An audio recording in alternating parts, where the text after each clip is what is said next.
Can you believe it? The Belmont Stakes packages are now available. I'm sitting here with my good friend Barry Spears on Thursday, May the 29th, and the PPs for Wednesday, Belmont Stakes at Saratoga, are now up.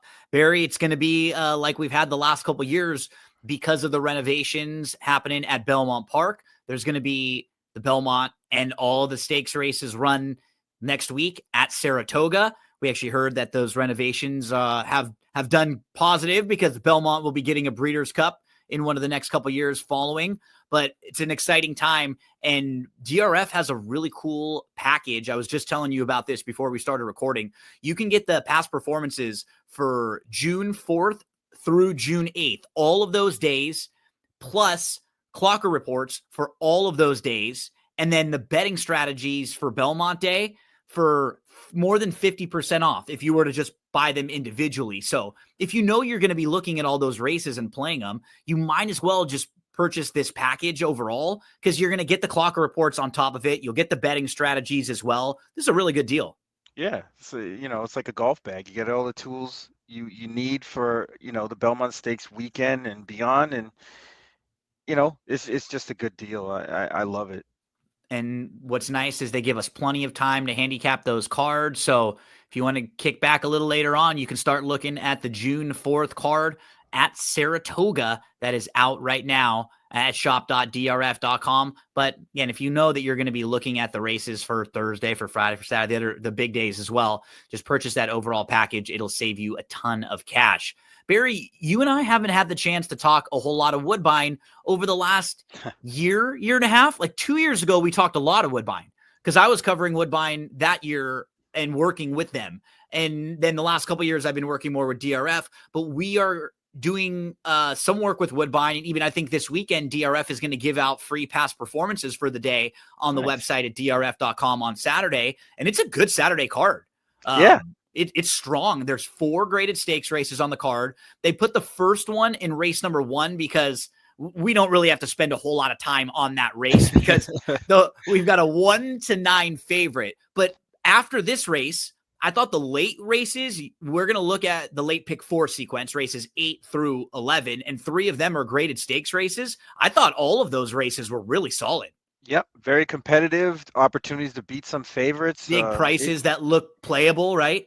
Yeah, it should be a fun late pick 5, to be honest. Yeah, and remember what's nice, if you're someone who maybe you haven't played Woodbine a whole lot or you don't necessarily feel comfortable because you haven't been watching as much, they have the 20-cent base wagers. So you can get some action, maybe play some smaller tickets or add a couple extra horses on the tickets, or maybe you punch them a few extra times, but you can play a lot bigger. Your bankroll can last a lot longer when you're playing the races at Woodbine, and especially if you're someone who throws some prices in and you're looking for some action on Saturday. So, Barry, just got to mention a really cool horse and shout out, I think, an underrated movie too, Dodgeball. Really solid. Oh, yeah. Real solid. Patches O'Houlihan. If you can dodge a wrench, you can dodge a ball. This guy has raced 15 times in his career, and he's basically not fired twice in the 15 times. And both of the times that he didn't really fire, they were followed by layoffs. So probably an excuse because he's been so good basically every other time. Like, look in his second career start in September of 2022, back off of like a 2-week layoff, he runs in a stakes race on the turf, finishes well beaten last, but then he's off all the way till May of 2023.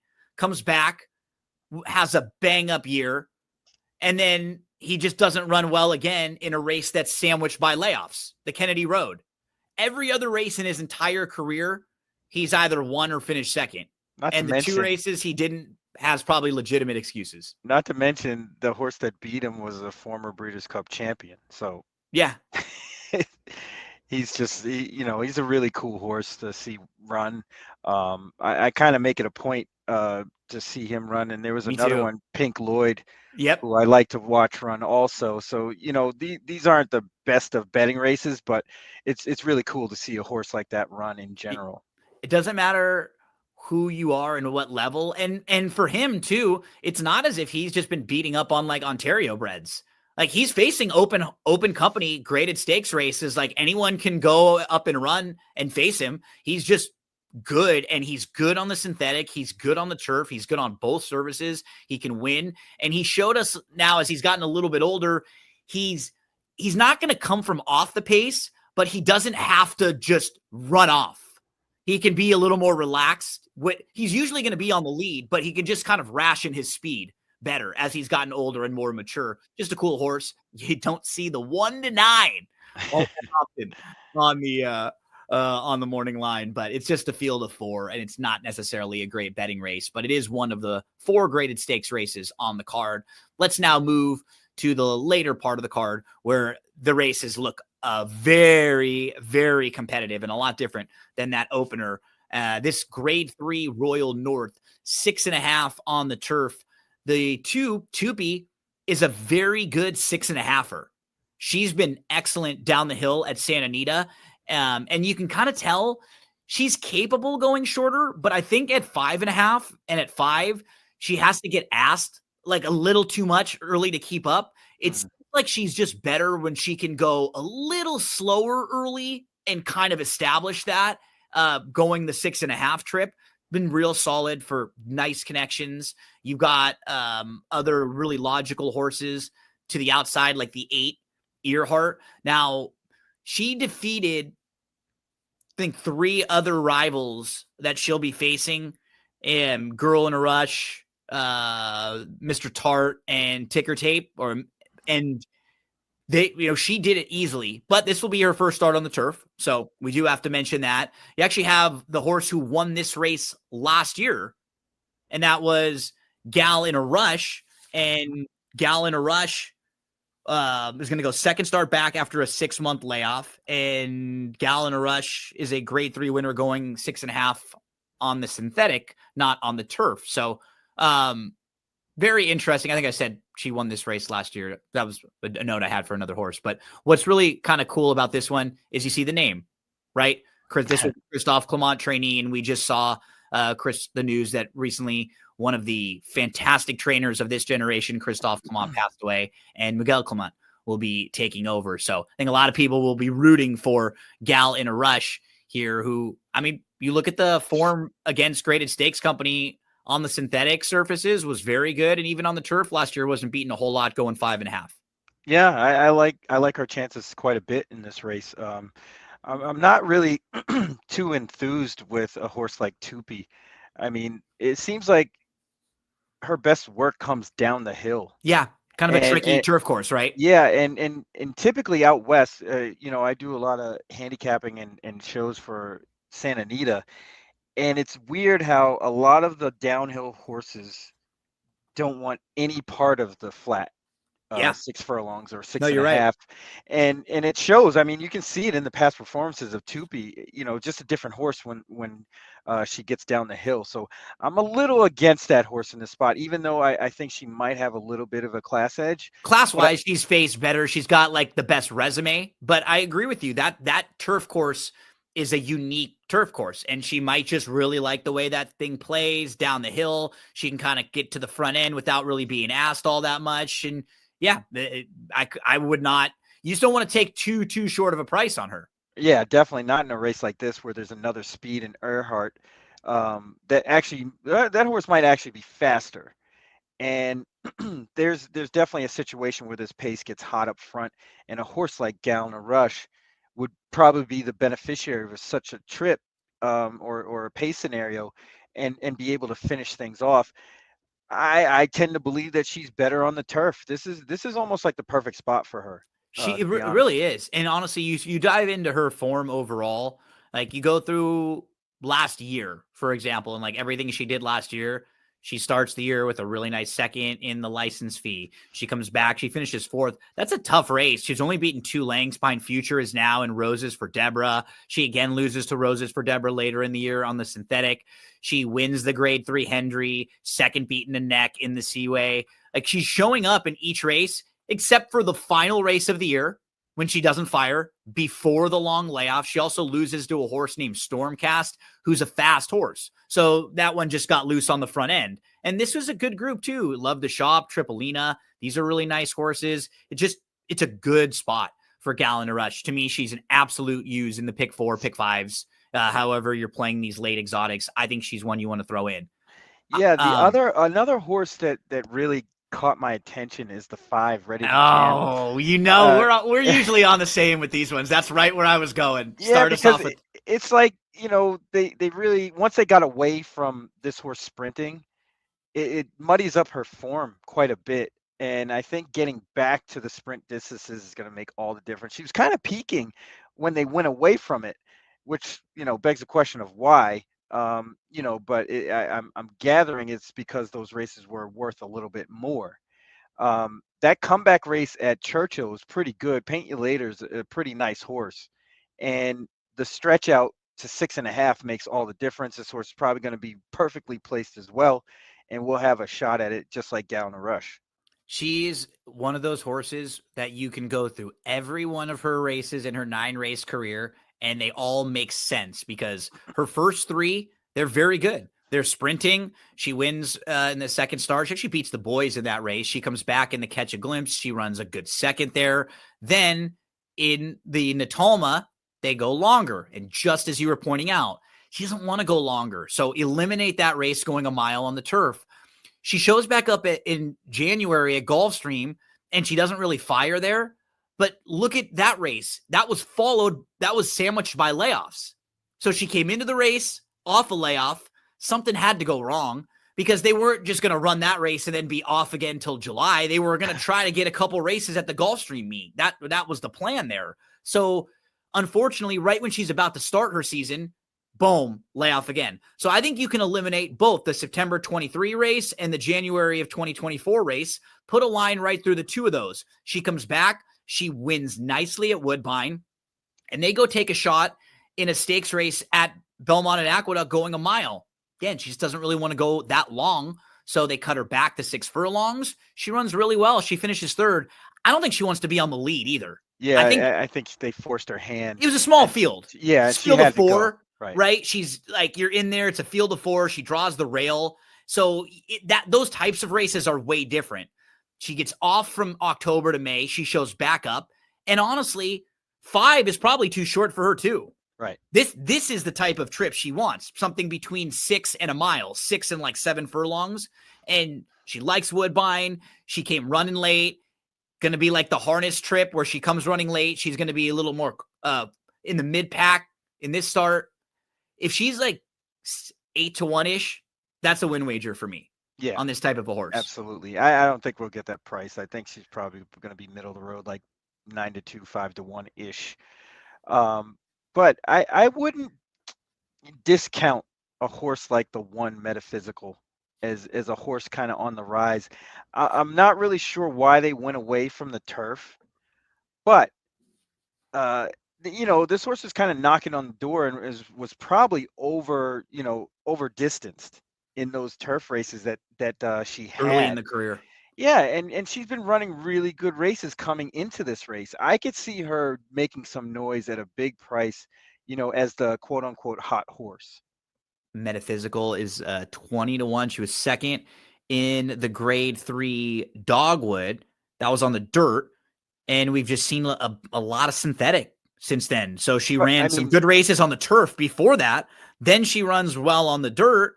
And now it's just a lot of synthetic prior to that. Like since then, let's get her back to the grass here. And some of those races were really solid. Like, the horses she was running against. Look, you got Breath Away, Champagne Calling, Malimu, Zigera, yep. Lady Rattler. All those horses are very, very nice. And then, she kind of lost her way in there, got to the synthetic and was running where she probably fit. I think that 7 furlong race is probably where her sweet spot is as far as distance. And then they kind of fledgle around in low level stakes, grade 3s, and gets back to this spot. And I think this spot makes a lot more sense than a lot of others that she's been running in recently. The grade 3 Royal North kicks off the late pick 4. We just picked up with this race because it's the graded stakes races that you'll have 3 in a row. And then we'll also talk about the 11th and final and just because whatever exotics that you play, if you're a pick 4, pick 5 player, we'll help you out with that 11th race too and give you some thoughts on that one so we can maybe help lead you in the right direction there. But definitely throw in the 5 on all tickets and probably a little win money on Ready to Jam. We both seem to really like the 10 and think Gallon of Rush is going to run well in here. It just feels like a good spot for Gallon of Rush. I think we both seem to respect Earhart a little bit too. I think that if she takes to the grass, she could be really, really tough. Maybe, Tupi's fine. For me, I probably like her a little more than you do, but it doesn't seem like either one of us are like dead set on her being a standout in this race. So wouldn't want to take much shorter of a price on her than some of the others in here when it looks like you have a couple fun price alternatives. Grade 3 Royal North is race number 8. We move to the 9th race. This one is the Grade 2 Eclipse. It'll be a mile and a 16th on the synthetic. This one for the older boys, 4-year-olds and up. Some of the major players in here. Both the 2 and the 3. You have Data Man, who's going to try the synthetic for the first time. Solid on the turf, stakes winner, graded stakes like place caliber horse. He's not been graded stakes placed yet, but he's been in some tough spots, and he's a solid horse. Get Smokin' is a multiple graded stakes winner, and he's capable of really big races when he gets loose on the lead. We sort of know what you're going to get from him. He wants to be clear on the front end. Does his best work going a little longer than this, but he has won at 7.5 furlongs. So, he can win as short as this all the way up to a 1.5 miles if need be.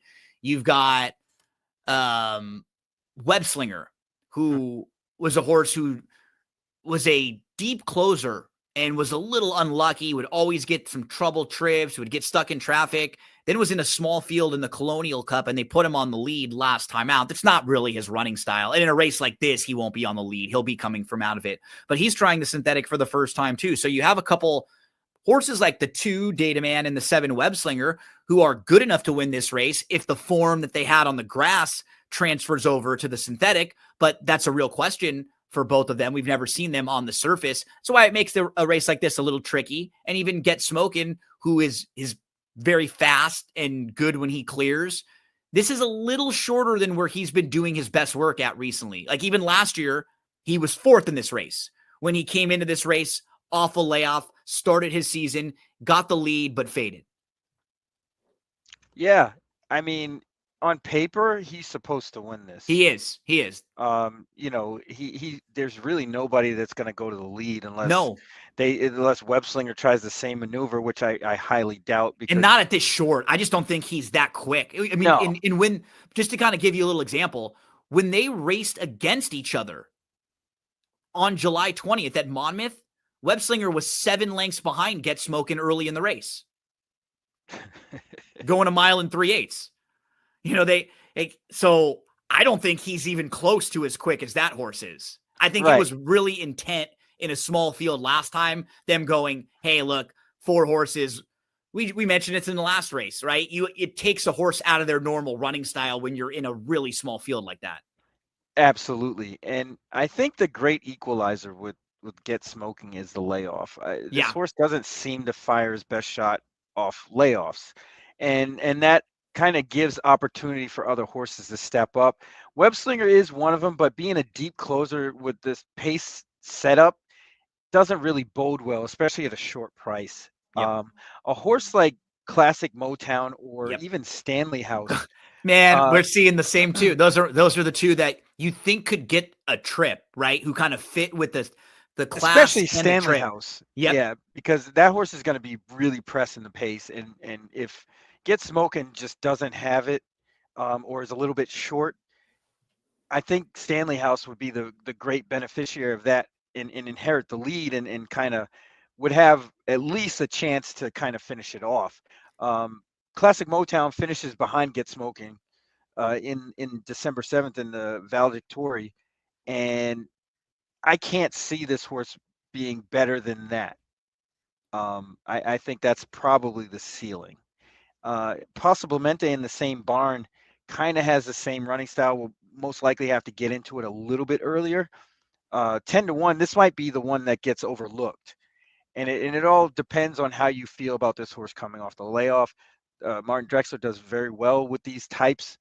I would think this horse, Possiblemente, would be the one that would be meant to run a better race than his He other could be horse. sitting a good trip too. Like he has Yeah, some races where he's not that far out of it. He has 7 wins and 3 of them are on synthetic. Like his synthetic form is very good. This is a barn who does well with horses like this that come into their barn for the first time. You look at some of the horses that they were facing recently, Running Bee, Jerry the Nipper. Those are solid horses. They would be a good fit in here class wise. I don't have problems with him. I really like the 6. Just in knowing this horse over the last couple of years, he has always been really highly regarded. And sure. Yeah. he's been, a little disappointing, I would say, for a horse who's multiple graded stakes placed. You can just see he doesn't have a lot of big wins. He was favored in the plate trial back in 2023, and he had like a trouble trip. Then Javier Castellano came to ride him in the King's Plate, and he ran pretty well that day. He finished third. Paramount Prince won on the lead. So he was really supposed to be a very good 3-year-old back then. Then he started his 4-year-old season with a win, and he didn't have a bad 4-year-old season. He actually ran really well in a lot of these races. He was just behind Paramount Prince again a couple times in back-to-back graded stakes races. He finished second in the Niagara on the turf. He finished third behind a sharp Dresden Row in the Durham Cup. Those are not bad races, none of them. He had trouble in the autumn when he finished third, beating only a couple lengths. Then in the valedictory, he was up a little bit close and going long. I just don't think he wants to go a mile and a half, right? We can eliminate that. And the Smoke and Tea races and the Fort Washington races, like Barry, we know those horses from down at Gulfstream Park. They're good. That Fort Washington form is really good. We just saw him win 2 weeks ago at Pimlico. Major Dude, we know, is that grade 2, grade 3 type of horse. I think he's just coming into the race in good form. He's a little bit fresh now. They gave him a couple months after the races at Gulfstream Park. I think he's sitting second or third in here. Yeah. The only concern is the seconds are starting to pile up. That's the thing, and right? It's concerning me. It completely agree. Like, and knowing the horse, you know that he's good, and you feel like there's a big win in there somewhere, but he might just be the type of horse who likes settling for seconds and thirds, right? Yeah, that's a problem in a race like this with a horse who likes to win and get smoking. Yeah. So it's very interesting to Make see. sure he's a price, right? Right. Make sure he's like 8-ish or above. And that kind of it builds in our concerns a little bit, right? That he's not a win machine, so you're not paying a shorter price for him. And the 5, I think he fits with class 2, just looking at the same races that he's exiting. But I agree with you. It's sort of like you feel it's hard when you have races like this where he can win this race, but you have to feel like something happens to under get the right circumstances, right? yes. Like it's like when you saw him and Get Smoking against each other, it was sort of hard to be like, okay, I'm going to pick him over Get Smoking. But in this field, if Get Smoking isn't quite ready, if maybe this shorter distance isn't quite as good for Get Smoking, there's reasons why he doesn't run as well. I could see him right there with everybody else in the race. Right. And that's really the dilemma here is like, who could actually beat Get Smoking when or if that horse kind of stubs his toe? I mean, these aren't, win machines behind him. So it's like you're kind of looking for the trip horses more right, so. somebody that could fall into the win, exactly, so to speak. Which we talked about the 1 maybe and maybe the 6 being those horses who could be sitting as close. The 5 is a horse who's in nice form. Just looking at the horses who he's been facing recently, they would stack up really well with this group. And the wild cards would be the 2 horses trying the synthetic for the first time, Data Man and the 7, who are certainly classy enough to win the race, but they may not get the trip. And we have no idea how they're going to take to the synthetic surface. So that's what makes it a challenging race. It's real tricky. There's like, you can make your cases for and against some of the short price horses. You can build cases for some of the horses maybe in that next tier, like we were doing, and horses who could get a trip. But you got to kind of start with what you want to do with Get Smoking and how you look at this race. Yeah, it's a real interesting race, especially, I'm interested to see how it's run, to see what the jockeys do, because, you would think somebody might try to kind of put some pressure on Get Smoking, knowing that this horse is coming off the layoff like this. Yeah. Um, and it might be to their advantage to do so, to wear this horse down. Mm-hmm. I mean, it's probably the only shot to win, but who's going to do it? Perhaps we get, one of the two Drexler or one of the three Drexlers, right? Like if Yeah. Possible Mente softening up the 3, that starts to help the 5, Yes, right? absolutely. Classic Motown. So maybe they're looking at that as like, you get like a two-fronted attack there with a couple of your stable mates, maybe trying to one take him on early and then one take him on late. Stanley House, kind of the fun price. Barry also mentioned Possible Mente. Lot of different thoughts on the grade 2 Eclipse. Another graded stakes race coming up in race number 10. It's on the synthetic. This one is for the fillies and mares, 4-year-olds and up, a grade 3 going a mile and a 16th.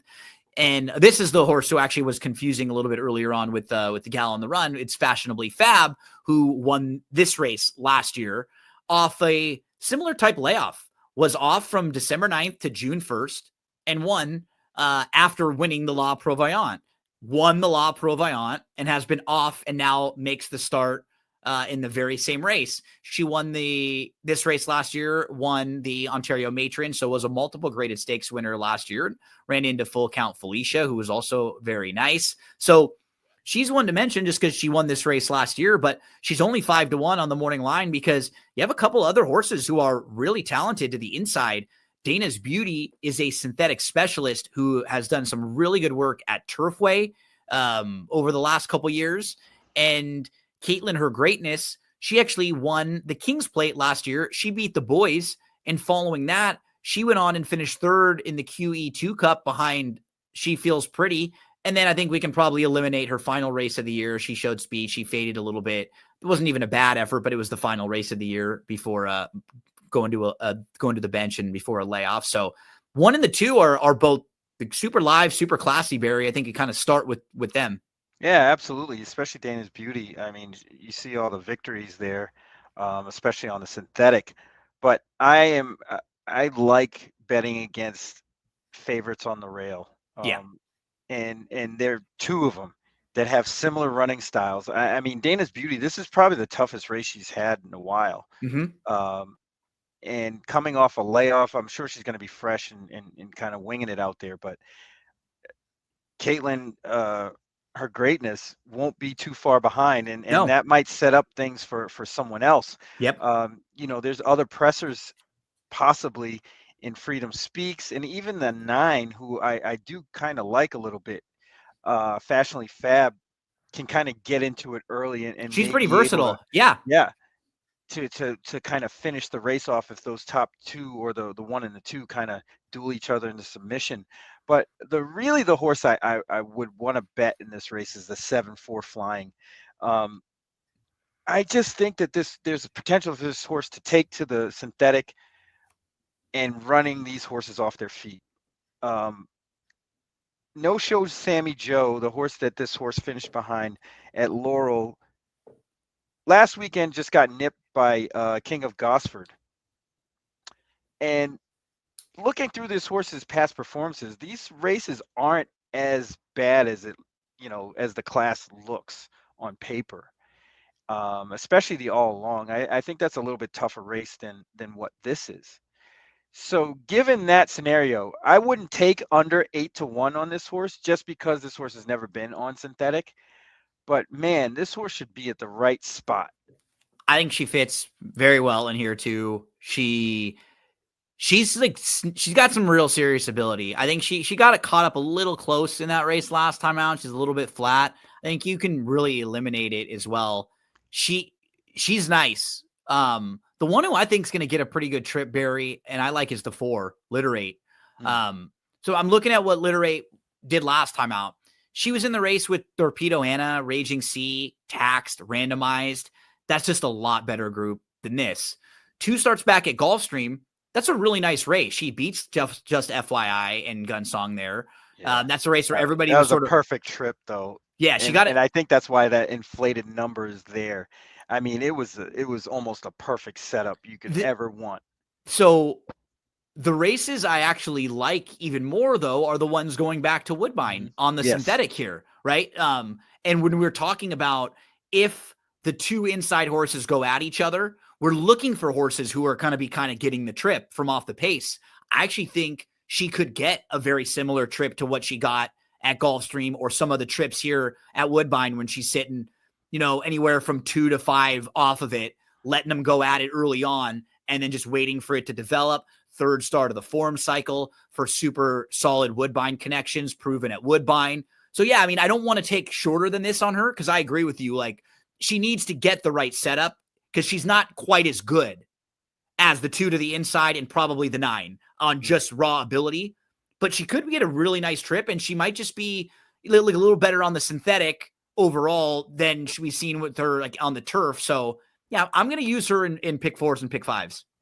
Yeah, no, it makes a lot of sense, and I'm really a big question mark on Freedom Speaks. I do like this horse quite a bit in this spot, but is dual entered into the 8th race. Um, so I'm not really sure. If this horse lands in this spot, I like this horse a lot better than Freedom Speaks in the 8th race. But we'll see. I mean, I'm hoping if this horse lands in this race, I would like this horse a lot more. Race number 10. This one is graded stakes for fillies, the Belle Mahone, mile and a 16th, fillies and mares, the 4-year-olds and up.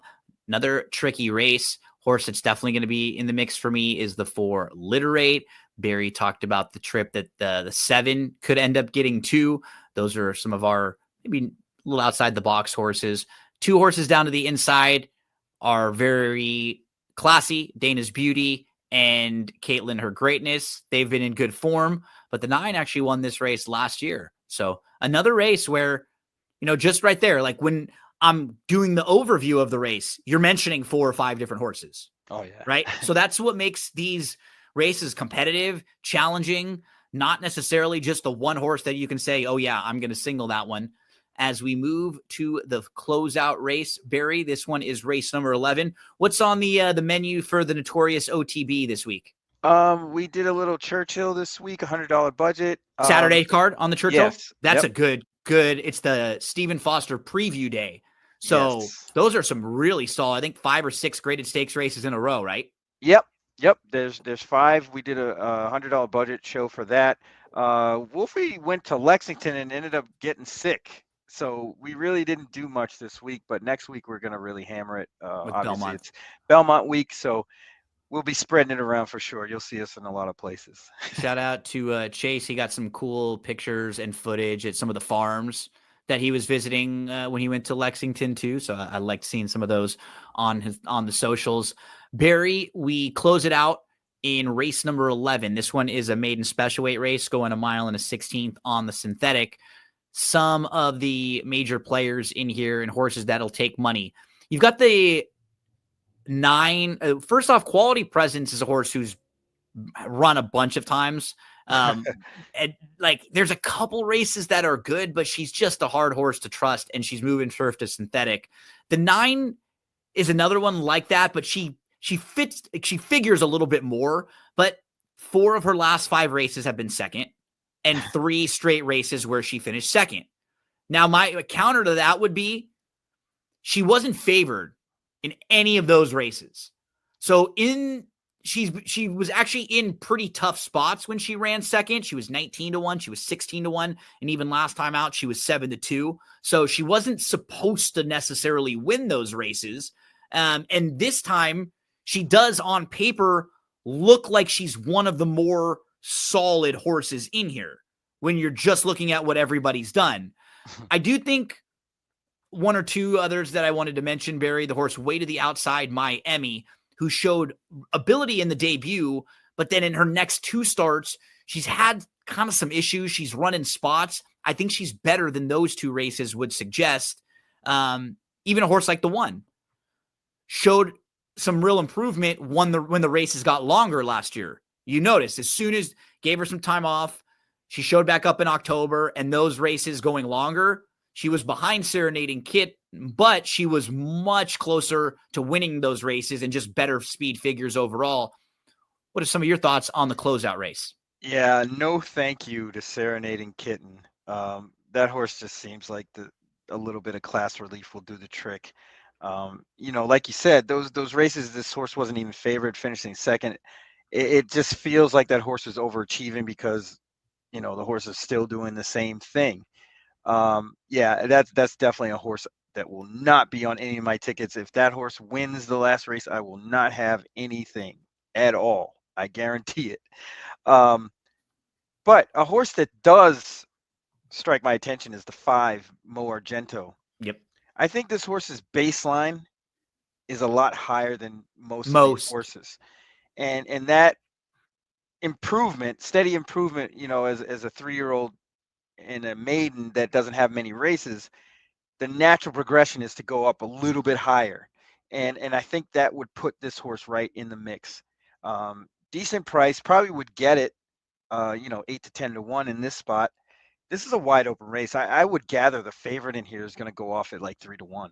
Yeah, I don't think the 9 should be much lower than that. She probably should be favored just based on she's been the closest to winning this race repeatedly. So I understand why but she shouldn't be that short of a price in here. And I want to throw in the 2. That's the other horse I have. I just think this horse is going to be Same thing. close to or on the lead, right? You finally Mhm. get to put a couple starts together. The synthetic race in the debut, that was fine. It's kind of got away from the gate late and then showed some late interest and drew the rail. Then tried the dirt. And that was at a time at Gulfstream. That's like the tough part of the championship meet at Gulfstream. In the When thick of it. you're a 3-year-old filly, newly turned 3-year-old filly, and you're facing really nice horses and strong maiden special weight races. And something goes wrong because she's off from January all the way to May. But when she showed back up in May, we kind of saw that early interest. She was a little fractious. She kind of was banging around. And if she can just be settled a little bit more here, gets out of the gate, now stretching out, I think she's going to be on the lead. I think it's going to be her and Mo Argento who are probably going to be forward. Mo Argento wasn't as fast last time out, but I think she will be just faster by default, moving from that 5.5 race to going longer on the synthetic. And then the outside horse, I think, is going to be probably, they'll try to get aggressive with this one too. But yeah, I'm using a few in here because I do not trust the 9 or the 4 a whole lot. I'm fine with the 1. One's okay, but I think the running style is tough. Tough because we don't necessarily love the 9.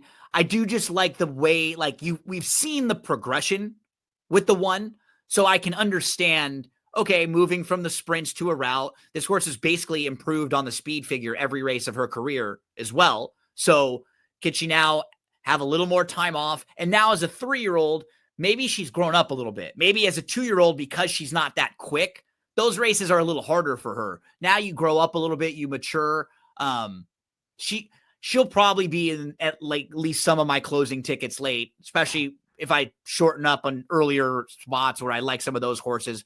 I just don't love anyone in this race enough to want to key in on them. The 1 is bred to run all day. Medaglia d'Oro out of a Invasor mare. I mean, if there's upside, she probably has it. But I don't know about the running style. She might be too far back.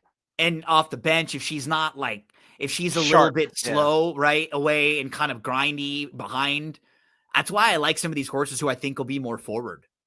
Absolutely. Like the 2 Workout Affair. At least we know she's going to be in the mix. The 5, absolutely. Mo Argento, she's going to be in the mix for me. And I've mentioned the 13 a few times now because I just think they're going to try to get her into this race. That debut was good behind Bullet and You Need Me on the turf sprinting at Gulfstream Park. Even the 4th place finisher in this race, Unchained Elaine, she's nice. She won the Any Limit Stakes earlier, and she was 4th in the Forward Gala behind Eclaton and Stunner and the Queen's MG. So I think there's just more than what she's shown in her last couple races. She's better than that. Yeah, I just wish she wasn't parked on the way out there. That's why I think they have to get aggressive. They do. Just and that may take a little too much out of her early. Depending on how that horse runs, I mean, obviously if she wins, that's great. But I would put this horse in the stable mail. well, when she shows up in a more suitable post position, I think you're right. I think this horse has some talent. Just needs to get Bit on a the little track a little bit unlucky. more. Yeah. Yeah. So fun look at Saturday at Woodbine. I'll say, Barry, this week on Saturday, we were just talking about Woodbine. Obviously, we went through, they've got 4 graded stakes races. You've got the Churchill stakes races that start, I think, in race number 6 and roll on, and some really good stakes races there. Santa Anita has a nice weekend. They have a good card. Nisos is running, and in the feature, the Triple Bend on Saturday at Santa Anita. So for a weekend, kind of right in between the Preakness and the Belmont, and we know next week is massive. This is a solid weekend of racing. Monmouth Park has a good stakes race in the Jersey Derby that's really competitive on Saturday too. So yeah, normally you would feel like, okay, there's probably not a whole lot going on this week because we've had, the big weeks, and next week's a big week. But no, this is another solid week. I even want to give a shout out to Canterbury. I know DRF's going to be doing some stuff with them too. What we love about Canterbury, Barry, 10% takeout. Low right? takeout. 10% takeout in the pick 5. They have one of those 10% takeout pick 5s every day that they race. So anything else you want to hit on before we get out of here, my friend? Nope. Just get prepared. Get those packages, man. Yep, you can start right now because those Wednesday past performances for Saratoga are now available. Good luck to everyone this weekend. Head to shop.drf.com. Good luck to Barry, and make sure to check out the Notorious OTB. I've heard some people that have asked about that too, if you're listening on YouTube or other places. So yeah, you can check out that podcast with Barry and with Chase. They cover a lot of different racing, a couple days throughout the week. So always fun. They do different bankroll stuff. Make sure to give that a look as well. Good luck to everyone this weekend playing the races. We say goodbye with the call to post from Joey Cleveland.